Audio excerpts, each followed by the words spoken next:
मुंबईतील माटुंगा येथील वीरमाता जिजाबाई तंत्रज्ञान संस्था अर्थात व्हीजेटीआयच्या वसतिगृहातील कथित दुरावस्थेवरून राष्ट्रवादी काँग्रेस शरदचंद्र पवार पक्षाचे नेते ॲडव्होकेट अमोल मातेले आक्रमक झालेत।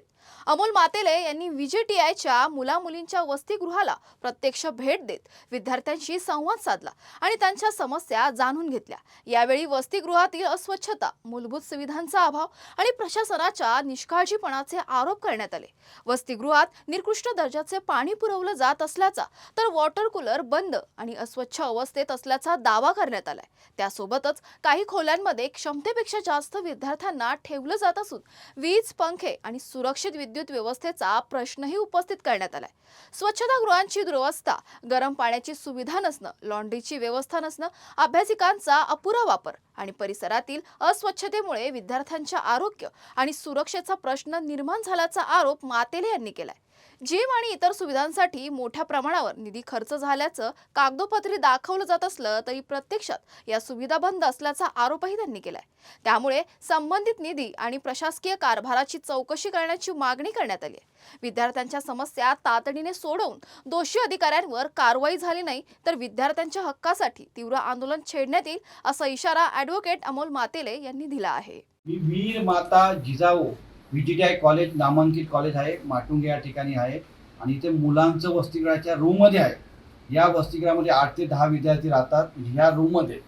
पण ह्या रूमची जर दयनीय अवस्था पाहिली तर इथे खिडक्या नाही आहेत, तावदानं जे आहे त्यांना मच्छरदाणी लावलेली आहे, रात्रीचे उंदीर या ठिकाणी म्हणजे पूर्णपणे घुसखोरी करून विद्यार्थ्यांना चावण्याचा देखील अनेक वेळा प्रकार झालेला आहे।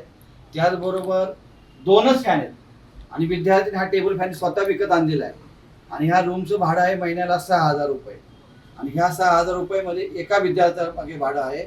इथे कोणती हाऊसकीपिंगची सुखसुविधा नाही, त्यांना आंघोळीसाठी गरम पाणी सुद्धा तापवण्यासाठी स्वतः त्यांनी गिझर आणलेला आहे आणि ओपन गिझर आहे। त्यांनी जर उद्या शॉप लावून काही दुर्घटना देखील घडू शकते। तरी पण प्रशासन मुंबई सारख्या शहरामध्ये हे इन्स्टिट्यूट आहे, इथे एवढी नामांकित संस्था आहे, पण वसतिगृहामध्ये या सुखसुविधा द्यायला पाहिजे, मूलभूत सुखसुविधा आहे पण ते दिल्या जात नाही।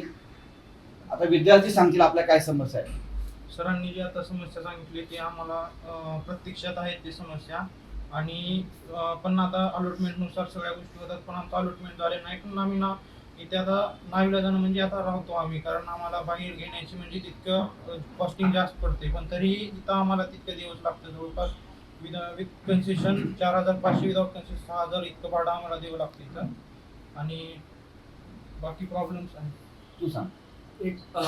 एक माझा मित्र होता इथे रात्री झोपायचा, हां तर त्याला रात्रीचा एक आळी आली, हां अक्षरशः त्याच्या अंगाला चावली, त्याचं अंग अख्खं लाल झालं, पूर्ण त्याला दवाखान्यात गेला, इंजेक्शन गोळ्या घेतल्या, तो अक्षरशः 2-3 दिवस कॉलेजला सुद्धा गेला, एवढी बिकट परिस्थिती। इथे बघा वाळवी झालेली आहे, कसे विद्यार्थी राहणार इथे, म्हणजे जनावर राहतात की अशी परिस्थिती। लाईटचे बोर्ड तुटलेले, लाईटचे बटन तुटलेले आहेत आणि कधी तर आग लागली तर दुर्घटना घडू शकते आणि बाहेर पडण्यासाठी एकच दरवाजा आहे। विद्यार्थिनी आहेत त्या ह्या हॉस्टेलमध्ये राहतात, मातोश्री म्हणून विद्यार्थिनींचं वसतिगृह आहे। या वसतिगृहामध्ये त्यांना कोणत्याच सुविधा नाहीत, म्हणजे रात्रीचे उंदीर येतात, मच्छर, आजूबाजूला साफसफाई नाही आहे, वॉशरूमची स्वच्छता नाही आहे। स्वतः मुली सांगतील आपल्या काय काय असेल, तुम्ही सांगा। तिकडं 2 वर्ष झालं आम्ही आहे, तिथं आजूबाजूला खूप जास्त कचरा आहे। आमच्या खूप साऱ्या मुलींना डेंग्यू होऊन झाले तरी पण आणि त्याच्यावरती काहीच ॲक्शन घेतलं नाही। खूप जास्त उंदीर वगैरे येतात, मुली घाबरतात आणि पण त्याच्यावर काहीच नाही।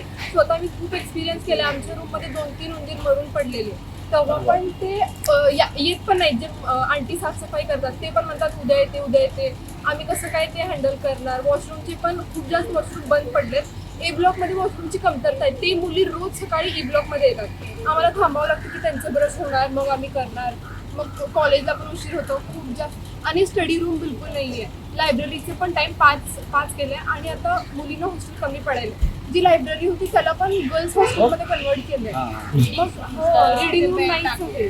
आम्ही अभ्यास कुठे करायचं, म्हणजे ज्यांना रूम बोलून पण आम्ही ॲप्लिकेशन पण दिलं, हे ॲप्लिकेशन पण आहे लायब्ररीसाठी। तर स्टुडंटचा हॉस्टेलला अभ्यास होऊच शकत नाही, कारण जे पण रिडिंग रूम होते ते ऑक्युपाय केले स्टुडंट्सला, तर मग 5 पर्यंतच लायब्ररी चालू असते। आम्ही दिलं की ॲटलिस्ट आमचा जेव्हा इन टाईम पर्यंत लायब्ररी ओपन ठेवा अभ्यासाला, तर ते पण वायफायची व्यवस्था आहे। नाही. आम्ही स्वतः तुमचं स्वतः बरंच काम तर वायफायवरच असतं. Reading आम्ही आम्ही स्वतः वायफाय लावलं. वायफायसाठी लायब्ररी पिण्याचं पाणी पण स्वच्छ नाही ना.